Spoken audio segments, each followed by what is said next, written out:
Hi, my name is Evelyn of the Modern Needle, and I'm going to talk about the Turkish cast on for my pattern Canadian winter socks. So let's have a look. I'm going to talk about the needles first. We need the yarn, of course. We need circular needles. You, I don't really know if you can do the Turkish cast on with double pointed needles, DPNs for short. It's just too hard to get into the first couple of rows of stitches. So if you're really not comfortable with circular needles, just use it for the cast on, and once you're a row or two beyond it, then you can switch it to DPNs and you'll be just fine with that. But just the first couple of rows are really a lot easier on the DPNs, or sorry, on the circular.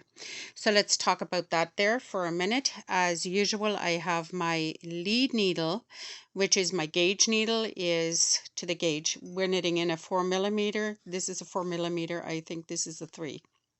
Why do I do that? I knit in the lead hand, which is my gauge needle. I knit this. I have this needle, and this is just a stitch holder. It does not affect gauge, so I just use a smaller needle. I have rheumatoid arthritis, so my hands are often swollen and stiff. It's really easy to get into the stitches, and it makes it a lot more enjoyable. Plus, it makes me faster, and my gauge is always spot on because I'm not fighting with the stitches. So let's have a look.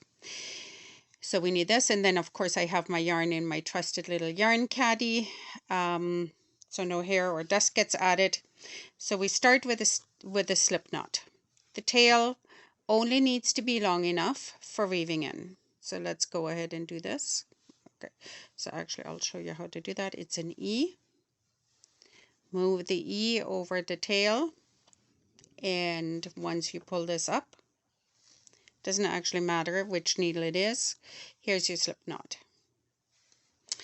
In knitting, when you have the circular needles, they are referred to needle 1 and needle 2 for instructions only. Most of the time it actually doesn't really matter because you just happily knit along, but if there is instructions that go along with things, they'll say on needle 1 you do this, and on needle 2 you do this. You kind of decide which way is needle 1 and 2. So normally for me it's the gauge needle because that's the one that knits it first, so that's needle 1. Needle 2 is the one that comes after. So anyways, you'll see that in a second. Turkish cast on, just wraps. I have the slip knot, doesn't matter which needle it is, and I'm just wrapping from front to back. So one, let's say I want to do the wedge toe, I need 8 stitches or 10 stitches. Just to make it short, I'll make it 8. 1, 2, 3, 4, 5, 6, 7. Going to do 7 on purpose. I want 8, but I'm going to do 7. So here I'm just keeping this in the back, and I turned my needle so I can knit. So 1, 2, 3, 7, yes. I'm going to pull my lead needle out. If you have the same 2 needles in the thing, then it actually doesn't matter. Just pull one of them. So now I'm ready to knit. I go into the first stitch, and it is right here. I open it up. I'm between the cord and the needle. 1,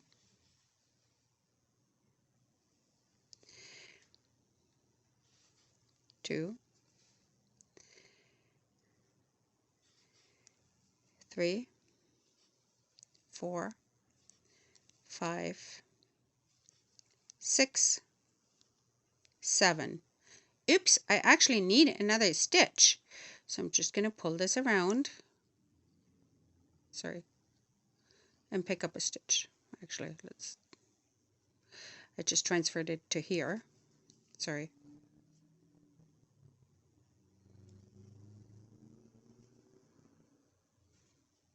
Okay. Can you see how it wraps around here? I'll just put my needle in here, and this here is my stitch number 8. Okay, there we go. That's how easy it is. If I needed another one, I'll just do the same thing. Wrap it around and make another stitch. So I'm going to leave it like this. I'm not going to drop it off just yet. I'm going to turn it around this way, upside down first, and pull the bottom needle out and push the back in. Right now I'm at the beginning, and it really doesn't like this needle and that needle sitting on the same thing. It's too tight.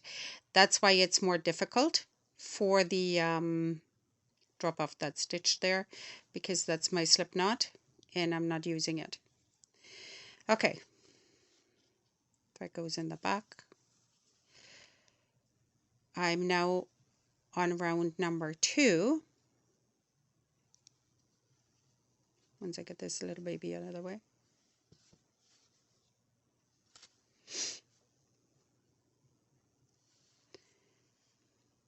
Sorry, I got all this stuff under my chin and in between my elbow. 1, 2, 3, 4, 5, 6, 7, 8. Okay, there we go. Now I'm going to turn it around, and you know actually which way to knit and which way to turn it, and that is rather easy. Okay, it looks a bit of a mess sometimes, but just pull on those 2 ends and it'll straighten it right out. But which way am I turning? Where am I going? What is it that I'm doing? We want to have the knits facing you because the pearls are sitting in the back. Do we want to knit from that side? No. So which needle is the lead needle, just in case you're not doing this? So this is where my thread comes out of. We can see that. It's my working thread, not the tail. This is my knitting needle. So this is the one I want because it'll connect those 2 bits together. I'm already going in the round. It looks like a little, not like much, but I'm already going in the round.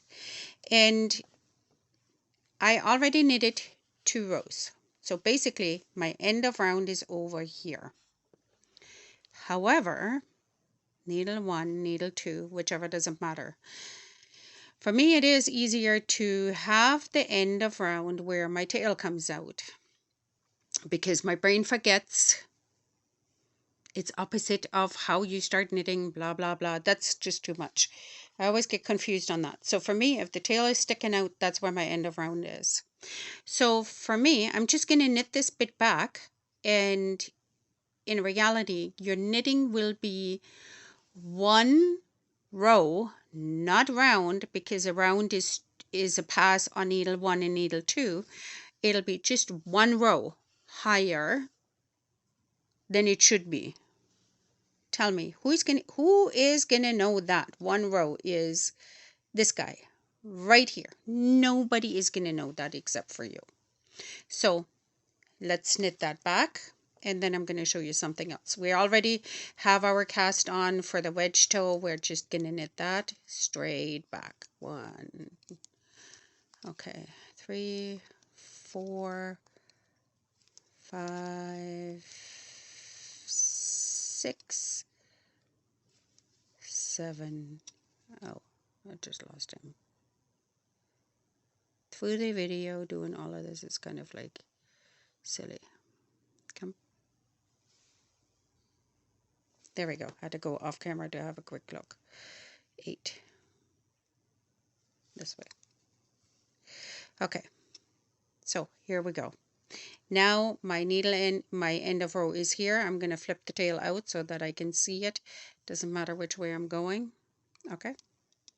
There we go. I'm going to turn it and pull out my needle. Now, again, now it's already more comfortable to have both needles on here. This is out the front. So I'm going to hold it here. I'm going to pull this one out. How do I know? Because it's this end. But how do I know any other way? Right now the knit side is facing, and I only want to work on the knit side, unless of course you're working garter stitch. But these other purls, that's not what I want to have facing. So it's rather easy to figure it out. Like, I'm going this way. This is my lead needle because the working yarn is on the bottom. I'll pull this guy out. Working yarn gets it up here. Okay, that is all you need for the Turkish cast on. Here it is. If the cast on is a little bit sloppy, you can just, after you knit it a few rounds, go through and just pull on these stitches with your needle, walking towards the tail to even out the tension. It'll just add to the slack of the tail for weaving in. That is how easy it is to get started with the Turkish cast on.